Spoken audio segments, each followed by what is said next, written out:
Right, I want to watch the Odyssey Compendium. We've watched Dr. Nowhere before. But I want to see if this is a new video or just a compilation. I think it's new. Dr. Nowhere's Office of Wonders presents the Odyssey Compendium, a beginner's anomaly education program. Welcome to Text-to-speech will never be scary. Never not be scary, I mean. the Odyssey. Like, I get so much anxiety when I get sent like a TTS. Like any form. I think the only TTS voice that isn't scary is Microsoft Sam. Compendium. Today, we will be learning about many wonderful and strange oddities that exist inside of, outside of, and around your universe. Why does this remind me of Cruelty Squad a little bit? Will you ever try Outlast Trials? I played it and I got to first prestige, and then I just dropped the game entirely. These strange phenomena can range anywhere from life forms, products, and organizations to even events and anomalous time periods.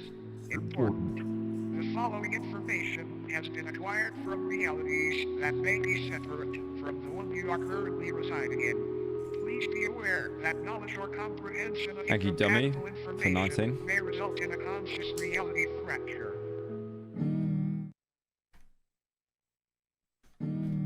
Wait, I'm trying to read that bit.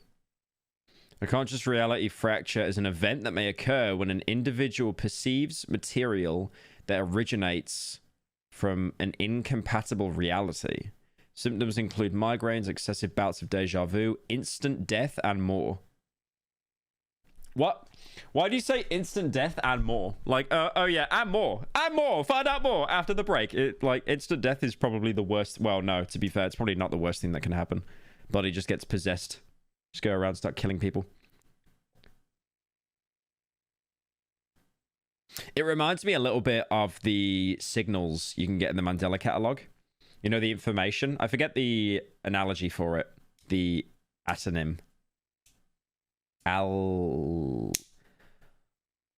I forget the name. My brain is mush. But yeah, there was like kind of a wavelength frequency you could perceive in the Mandela catalog, and it was like information that wasn't meant to be known, and it would just send you absolutely crazy.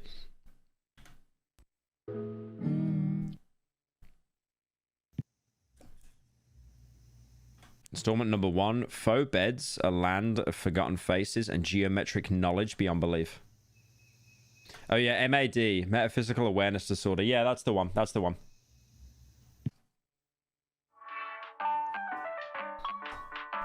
Cope, C-O-P-E. Your own bed may be harboring a hunger for your flesh. Sleep with a cold fan on if possible. Dude, I remember sleeping as a kid. Like, I could not go to bed unless I had a cold fan on.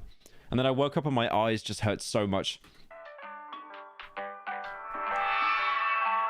You ever walk downstairs one morning and the family is gone? Interacting with the headless corpses that remain in their steads should be avoided. Non-existence is a contagious disease. Have you ever played Labyrinthine? It's a survival/puzzle-based horror with good lore. Highly recommend. Right, Labyrinthine.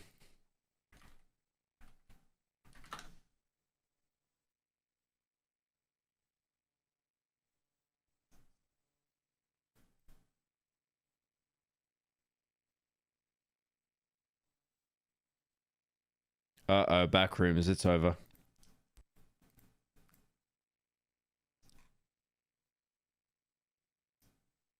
Okay, I'll keep an eye out for that one. I'll bookmark it.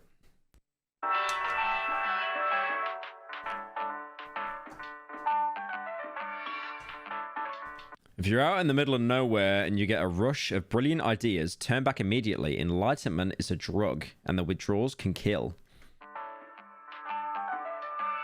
Dude, I always get like a rush of really good ideas whenever it's like 2 in the morning. Does anyone else get that? Like they're zero brain the entire day, and then when they're about to go to bed, it's like, oh my god, I could do this, I could do that. Definite mental illness, but I feel that that is just so relatable. Hey Pyro, love your stuff. Have any tips for someone looking to make long-form review content? Thanks. Thank you, Delta Days, for the 10. Anything for long-form reviews? Do something that you like. Very brave statement. You have to do something that you like if you do something that you don't care about, it's just gonna end up really badly, and it would just be such a like what I did is like I play through games and then I keep like a notepad next to me and I'll make like timestamps of stuff that happens so I can go back to it, and then I'll also kind of just write down thoughts and feelings while playing the game, and then I compile it afterwards. The hardest part of anything for me, I feel, is turning all those thoughts and feelings I get playing a game into a tangible script. That's the hardest part.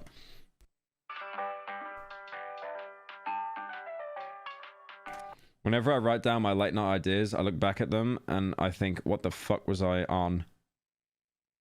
Yeah.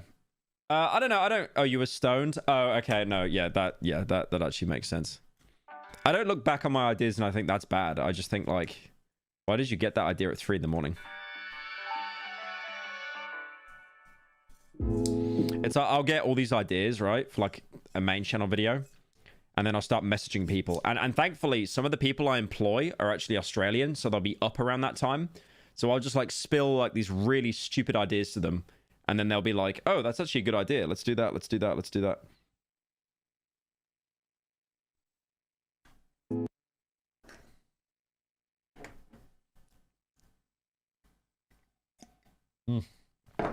Ugh.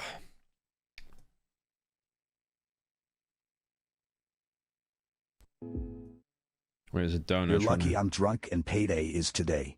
Why are you drunk? Mate, if I could just watch other people's YouTube vids and get paid for it, the only fight I'd be finishing is my retirement video from YouTube. Please retire.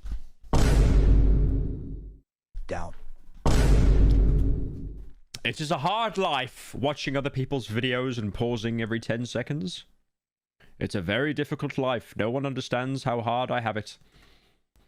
Odyssey 1 Flesh Beds, Populus Cultica, Parasite. Flesh beds or mattress folk are a species of parasitic subhuman that highly resemble bedding mattresses.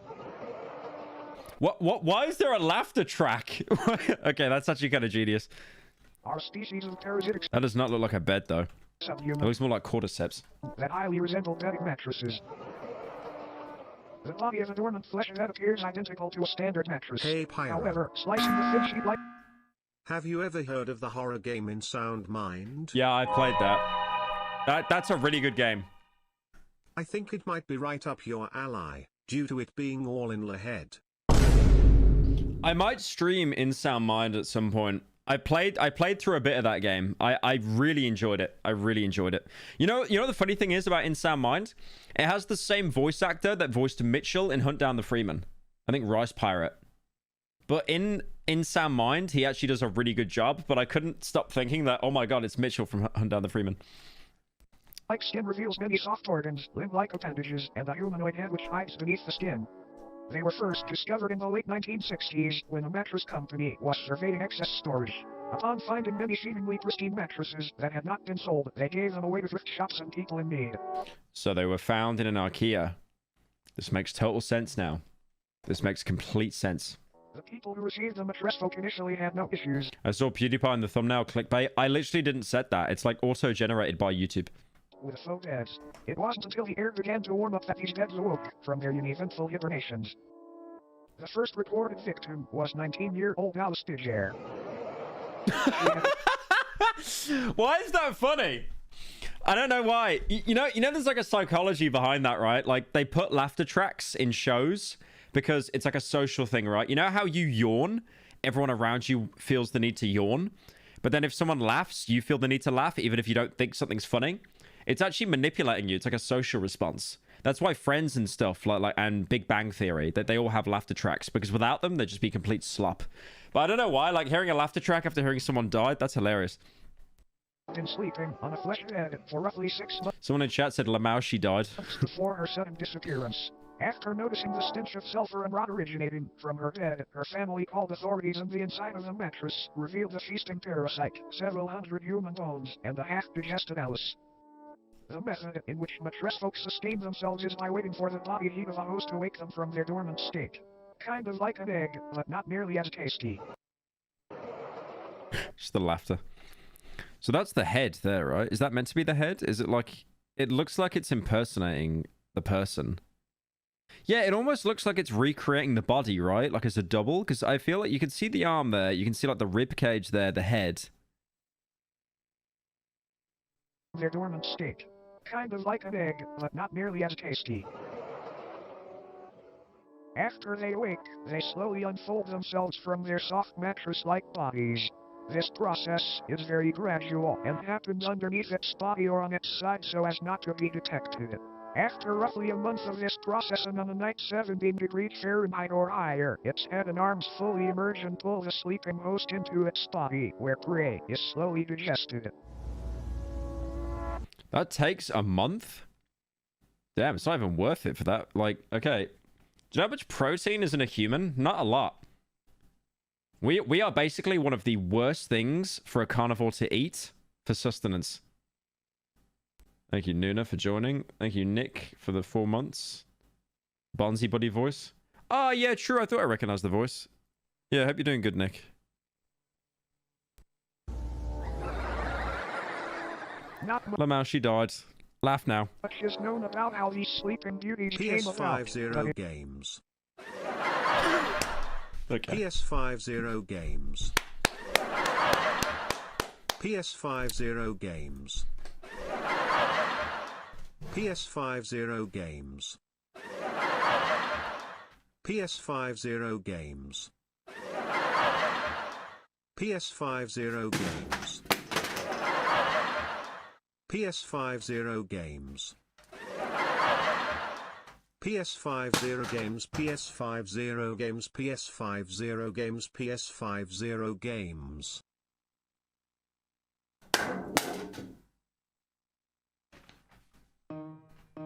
Look behind you. There's nothing behind me. There's nothing behind me. It's just a... Behind you. Look behind you. There's nothing behind me. There's literally a destroyed PS5. Dude, this thing has taken a beating. Look at that. This thing has taken a beating.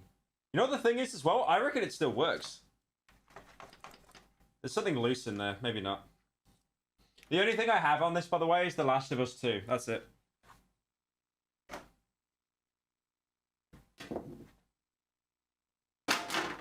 Have you played Still Wakes the Deep? It's a horror game. I streamed that, and there's a video on it on Pyro Live. It is theorized that since they are subhuman, they were once a branch of Homo sapiens that merged with a mycelial network many years ago. Autopsies of flesh-dense digestive systems have revealed DNA samples from thousands of different people in each instance, some even tracing to people born during the 1600s. Another odd thing to note is that the mattress folk themselves contain DNA belonging to humans as well. One instance shared DNA in a blood type with Napoleon Bonaparte, leader of the French Republic during the time that the mattress folk were assumed to have come into existence. All in all, it might be a good The mattress folk is just reincarnated Napoleon. idea to throw out that mattress that feels just a bit too warm lately. You might be sharing it with something unwanted. Good night, sleep tight, and don't let the bed light.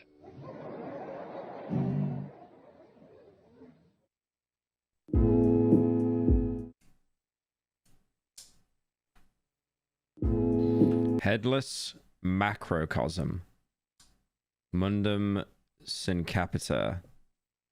Pseudolocation disease. I mean, what they should have done in that video is explained how you could actually chase off the bed. Okay, I have an idea, boys. Okay, no, I have an idea. Okay, so this bed, right? The bed version of Skibbity Toilet. True. Get a bed. Okay, first of all, be a millionaire. Get a bed. You know what you could do? Actually, get a bed after every night. This thing takes months to kill you, right? Get a bed, sleep in it, have a good night's sleep. Next day, burn the bed. Go to a bed store, buy another bed, sleep in it. The next day, burn the bed. Buy another bed, sleep in it. Wake up the next day, burn the bed. Or if you ain't broke, as my best friend Pokimane would always say on stream, you could buy the Drake bed. You could buy the 395,000 Drake bed.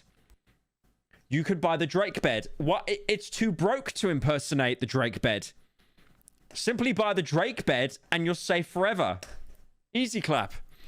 The headless macrocosm is a sub-reality nearly identical to Earth, save for the fact instead of humans, tail-headless corpses remain in their stead. These corpses, though technically dead, do weakly breathe through the holes in their necks.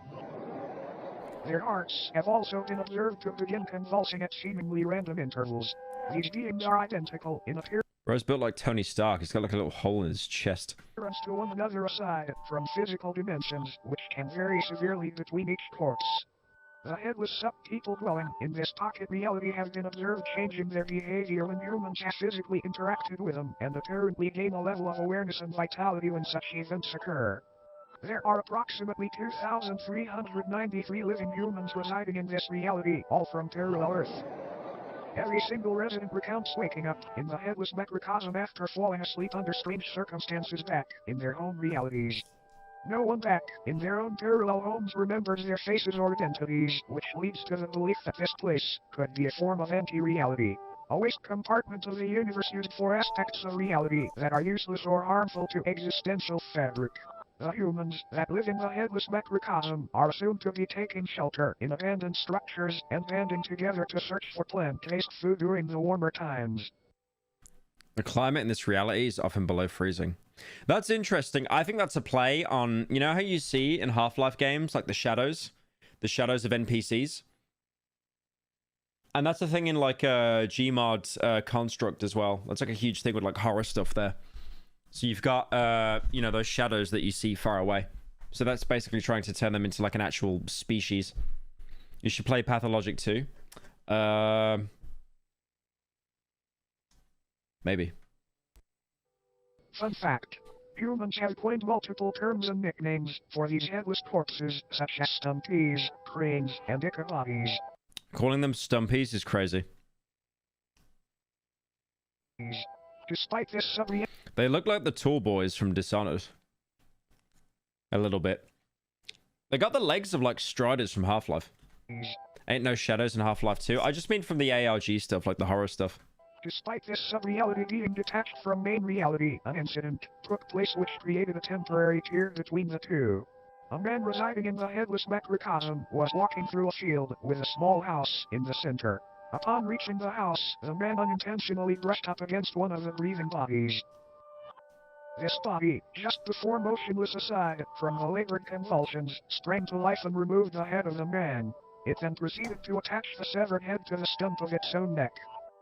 The man's name was Michael Hedford.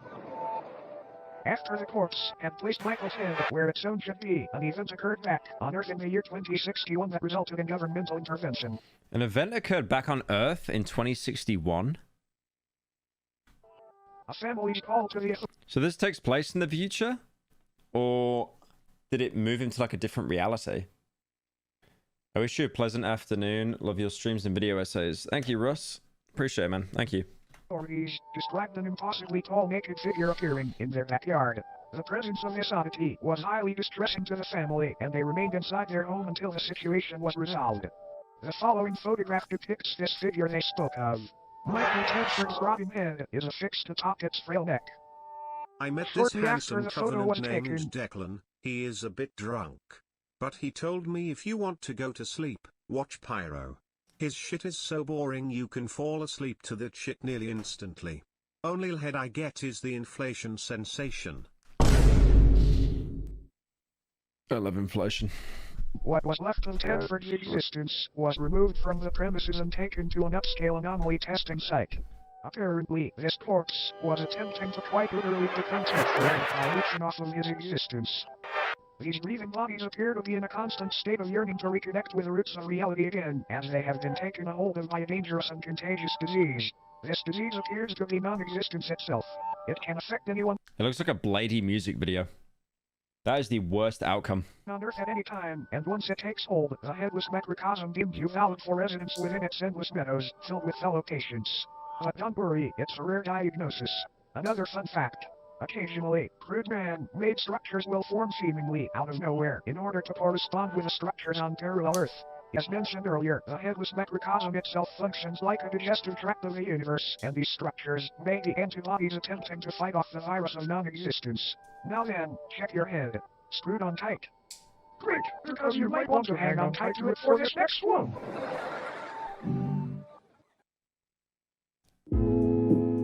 That's so weird. That was so, like, there were so many layers to that. I don't think I've ever seen anything like that in a horror ARG before. The first one, yes. The first one is very similar. You know, le spooky monster, like, le object that has... Le normal object is le bad, but... That one was just... There was so many layers to it. So it's humans that basically get trapped in an, like, a alternate reality, like a parallel Earth. I assume, like, all the seasons are opposite and stuff as well, and then everything just starts degrading. That one was really interesting. The obelisks of enlightenment are a collective of monolithic beings that are... What was this one? Enigmatic divinity. Obelisks of enlightenment. Illustratio geometrica. The obelisks of enlightenment are a collective of monolithic beings that are currently residing in different remote locations across the world. Also known as the Fathers of True North, they appear in groups of 1 to 8 and stand anywhere from 10 to 150 feet tall. Each obelisk is levitated just barely above the ground and facing geodetic north. Though most of them reside in remote fields and deserts, they have also been found floating above the ocean within the vicinity of the Bermuda Triangle and even of the Moon. They are moving just ever so slightly and progress approximately 2 inches forward a year. These obelisks are enlightened in the infinitely vast secrets of the universe and are constantly vocalizing the excess information as a means of waste to counteract the overwhelming intake of knowledge. Though currently enclosed and monitored by...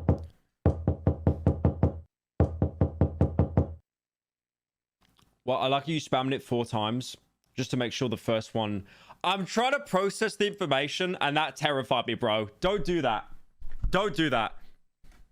Government ends of waste to counteract the overwhelming intake of knowledge.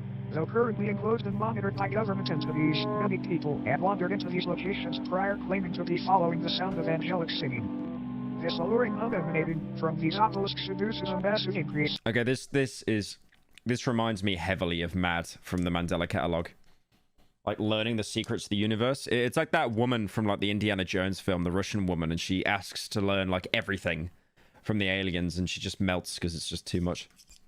In general intelligence and subjects listening, folklore often refers to the frequency as the sun or the divine contour. Each obelisk's biological elements are unraveled thousands of feet into the sky to make a metaphysical connection from Earth to the universe. It is assumed this is a form of knowledge worship, an attempt to make a mortal sacrifice for an immortal honor. Fun fact. These organs are confirmed to be those of the humans and other biological matter that were absorbed after enlightenment. Upon perceiving the words spoken by the obelisks Oh, so it basically consumes them. Like, it tells them everything and then they just die. or entering into close proximity with them, the human brain either spontaneously expands and combusts or receives an ability to comprehend the sacred information. Talk about being open-minded. Oh, so there's a chance that you actually benefit from it.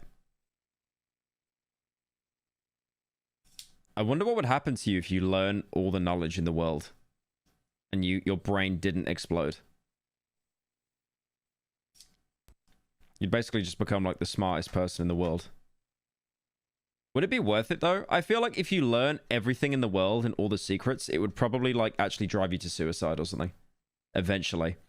It'd just be too much to know everything, to know like when the world dies, when everyone's going to die. Because you get a lot of helpful information, but then you get a lot of morbid information as well. You become a Redditor, also true. I would rather take the explode option. Whenever a subject is able to comprehend this knowledge, they are biologically absorbed into... Oh, no, never mind. I thought they just got to live their life. It's like, oh, I learned everything.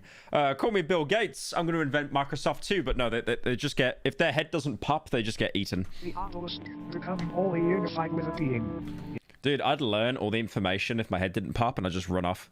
Bye-bye. It is not entirely understood how these anomalies were brought into existence, but they seem to be tears in the fabric of reality akin to black holes. Many speculate that these rifts were opened by ancient giants who were dissatisfied with a lack of Earth's knowledge. Many unnaturally were opened by... That actually looks really good. That looks really accurate to actual paintings you'd see in Egypt. ancient giants La who were pyrocynical hairline. Are you time for the 10? Satisfied with a lack of Earth's knowledge. Many unnaturally large humanoid skeletons have been found underground adjacent to obelisk sites, further supporting this idea. When the obelisks made their debut on Earth, they aided in the construction of the pyramids of Giza by bestowing digestible levels of sacred knowledge onto Egyptian pharaoh Khufu after he was lured into the desert by their beckoning chords. This knowledge would help Khufu rationalize a possible blueprint and method for building these grand tombs, and they were made into the shapes of pyramids as a tribute to the divine structures. All in all, these obelisks may seem malevolent, but it's important to remember that no physical pain could ever outweigh the agony of infinite knowledge. Yeah, to be fair, if you learn everything, you would actually just go insane. Love your Now, looks content. like our Thank you for producing Straight Bangers 07. Thank you, Spaceboy, for the 10. Appreciate it, bro. time here may be almost up. But before you go, it's time for a bonus oddity. Oh my god, bonus oddity. We're so lucky, guys. This is like the Patreon tier. Flibbers. This is Philbus. It is not known where Philbus comes from or why he is Dude, I heard that opening sound and I thought it was the Among Us noise. here, but there have been a number of people who, after consuming media depicting Philbus, have felt the overwhelming compulsion to practice Philbism. Philbism is a political and somewhat religious ideology which centers around a belief that building/consuming chairs and other wooden furniture is honoring Philbus' great sacrifice. Bro literally took a thread from 4chan and he was like, okay, these people are actually insane. I'm going to turn this into an ARG. It is not clear what this sacrifice is or what Looks good. Huge improvement from the last, I think. In Philbus, I trust. What is that? Rustic pine. White oak, lol. Nice. In Philbus, I trust. Word. it refers to. Attributes and practices of Philbism include learning to build chairs, learning to properly digest chairs, promoting/discussing chair consumption on obscure internet forums. Right, I get you. When you talk about softening, are you using any chemicals or have you been trying to stick with natural methods? Mostly natural so far, but I've heard about chemicals that can soften wood without compromising its structure too much. I'm not sure where to start though. Any tips? Well, there are a few routes to go. Sodium hydroxide is one option. It's pretty strong as a wood softener. You have to be careful with it though, because it can weaken the wood too much if you're not precise with it. Sodium hydroxide, got it. How do you apply it? Do I need to dilute it? Yes, definitely dilute it. A low concentration can soften the wood without breaking it down completely. You'd soak the parts of the chair you want to soften in the solution. Maybe start with 5% solution and adjust from there based on how the wood reacts. Hope this helps. In Philbus, I trust. Praising the fictional political candidate known as Philbus, who If this was not from this would so be a joke in Smiling Friends. is said to Like a guy that becomes president that everyone respects who eats chairs.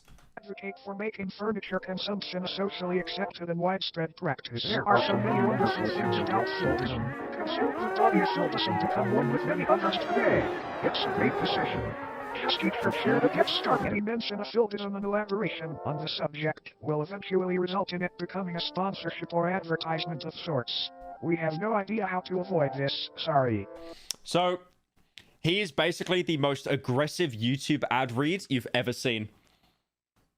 I would promote Philbus. I would promote Philbusism. I definitely would. Like, if I got paid, I'm talking about money. Like, I don't want to get paid in shares, but I would definitely do it. Thank you, Prop, for joining. All Philbists will deny the existence of Philbism when directly questioned about it. This video was not in any way sponsored by Philbism. This is for educational purposes only. Philbism does not even exist. You can sign up for Philbism certification here. Consider the body of Philbus today. Oh my god, I get to eat the chair.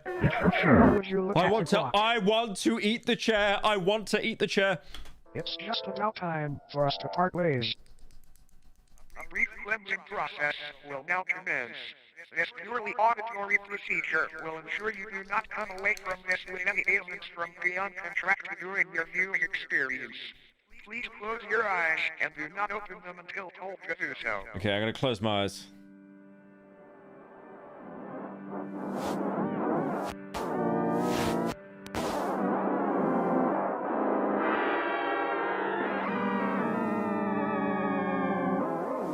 Yo, this is trippy. Wait, there isn't just like a giant schlong on the screen, right? There isn't like anything bad on the screen. I can't even check because my eyes are closed. There could actually be like a huge, like 7-inch schlong just waving on the screen right now, and I would have no idea.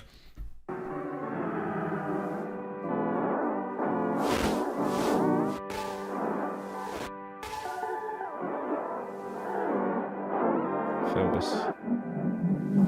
Philbus. Philbus. You may now open your eyes. Thank you for Oh, nice. complying. Thank you for Wait, there was BBC on screen? Oh, is that it? Okay. You may now open your eyes. Thank you for complying. Why are we saying banned? Like, there was literally nothing there. Thank you for attending Dr. Nowhere's Office of Wonders. We hope that you enjoyed your stay. Goodbye, we love you. Ah. Ah. What a nice little fellow.